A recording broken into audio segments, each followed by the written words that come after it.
नमस्कार। चलिए आज भारत की दो बिल्कुल अलग लेकिन उतनी ही दिलचस्प कहानियों को समझते हैं। एक कहानी जमीन से जुड़ी है, एक सुपरफूड की, और दूसरी कहानी जुड़ी है आसमान से, ब्रह्मांड के उन रहस्यों से जिन्हें सुनने की कोशिश की जा रही है।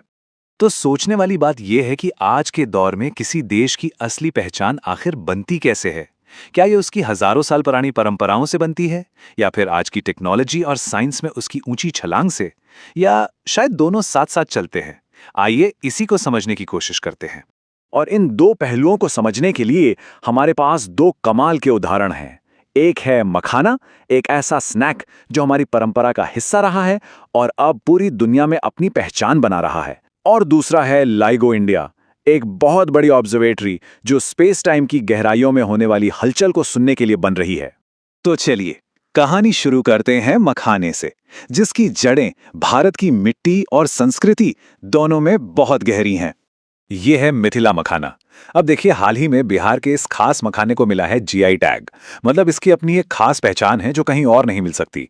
और कमाल की बात यह है कि इसकी पहली खेप समंदर के रास्ते दुबई भी पहुंच चुकी है। ये ग्लोबल मार्केट में एक बहुत बड़ी छलांग है। अब जरा इस आंकड़े पर गौर कीजिए। 80%। पूरी दुनिया में जितना भी मखाना उगता है उसमें से 80% अकेला भारत पैदा करता है। ये बहुत बड़ा नंबर है। और उस 80% में भी अकेले बिहार का हिस्सा कितना है जानते हैं? 85%। इससे पता चलता है कि बिहार मखाने का कितना बड़ा हब है। और देखिए, ये सिर्फ नंबर नहीं है, इन नंबरों के पीछे जुड़े हैं लोग। करीब करीब 10 लाख किसानों का घर परिवार और उनकी रोजी रोटी सीधे तौर पर मखाने की खेती से चलती है। तो मखाने को एक ग्लोबल ब्रांड बनाने के लिए हो क्या रहा है? सरकार भी पूरी तरह से लगी हुई है। इसे जीआई टैग मिल गया है जो क्वालिटी की गारंटी है। 2025 तक एक नेशनल मखाना बोर्ड बनाने की तैयारी है। एक्सपोर्ट आसान हो इसके लिए एक नया एचएसएन कोड भी बन गया है। और तो और इसके विकास के लिए 476 करोड़ रुपए की एक योजना को भी मंजूरी दी गई है। ये सारे कदम मिलकर किसानों को मजबूत बना रहे हैं। तो चलिए अब जमीन के जड़ों से उठकर सीधा आसमान की तरफ चलते हैं। बात करते हैं लाइगो इंडिया प्रोजेक्ट की, जो साइंस में भारत की ऊंची उड़ान का प्रतीक है। ये जो आप देख रहे हैं, ये कोई आम बिल्डिंग नहीं है। ये महाराष्ट्र के हिंगोली जिले में बन रही लीगो इंडिया ऑब्जर्वेटरी का डिजाइन है। ये एक बहुत बड़ा और संवेदनशील उपकरण है जिसे गुरुत्वाकर्षण तरंगों यानी ग्रेविटेशनल वेव्स का पता लगाने के लिए बनाया जा रहा है। एक और दिलचस्प बात यह है कि लीगो इंडिया अकेला काम नहीं कर रहा। ये अमेरिका, इटली और जापान की लैब्स के साथ मिलकर बने एक ग्लोबल नेटवर्क का बहुत जरूरी हिस्सा है। ये साइंस में इंटरनेशनल कोलैबोरेशन का एक बेहतरीन उदाहरण है। इस खोज के पीछे की कहानी भी आप देखिए करीब 100 साल लंबी है। सोचिए, 1916 में आइंस्टीन ने सिर्फ थ्योरी में कहा था कि ऐसी तरंगे हो सकती हैं, और लगभग 100 साल बाद 2015 में साइंटिस्ट ने पहली बार इसे असल में डिटेक्ट किया, जिसके लिए उन्हें 2017 में नोबेल प्राइज भी मिला।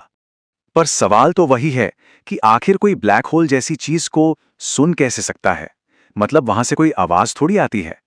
तो चलिए इसके पीछे की साइंस को जरा आसान भाषा में समझते हैं। सबसे पहले ये ग्रेविटेशनल वेव्स हैं क्या? आसान भाषा में कहें तो स्पेस टाइम को एक बड़ी सी चादर की तरह समझिए। जब भी कोई बहुत भारी चीज जैसे कि दो ब्लैक होल आपस में टकराते हैं तो उस चादर में लहरें पैदा होती हैं। बस उन्हीं लहरों को हम ग्रेविटेशनल वेव्स कहते हैं, जो लाइट की स्पीड से चलती हैं। तो फिर इन लहरों को पकड़ा कैसे जाता है? यहां पर टेक्नोलॉजी कमाल की है। एक बहुत ताकतवर लेजर की लाइट को दो हिस्सों में बांटकर दो अलग अलग 4-4 किलोमीटर लंबी सुरंगों में भेजा जाता है। ये लाइट सुरंग के आखिर में लगे शीशों से टकराकर वापस आती है। नॉर्मली जब ये लौटती हैं तो एक दूसरे को कैंसिल कर देती हैं, लेकिन जब कोई ग्रेविटेशनल वेव वहां से गुजरती है तो वो एक सुरंग को हल्का सा खींच देती है और दूसरी को हल्का सा दबा देती है। बस इसी वजह से लाइट की दोनों बीम एक साथ वापस नहीं आती, और इसी छोटे से फर्क को सिग्नल के तौर पर पकड़ लिया जाता है। ये डायग्राम बिल्कुल वही दिखा रहा है जो हमने अभी समझा। जब सब कुछ नॉर्मल है तो लौटती हुई लेजर बीम एक दूसरे को कैंसिल कर देती हैं, मतलब नो सिग्नल। लेकिन जैसे ही कोई ग्रेविटेशनल वेव गुजरती है, बीम का तालमेल बिगड़ जाता है और हमें एक सिग्नल मिल जाता है।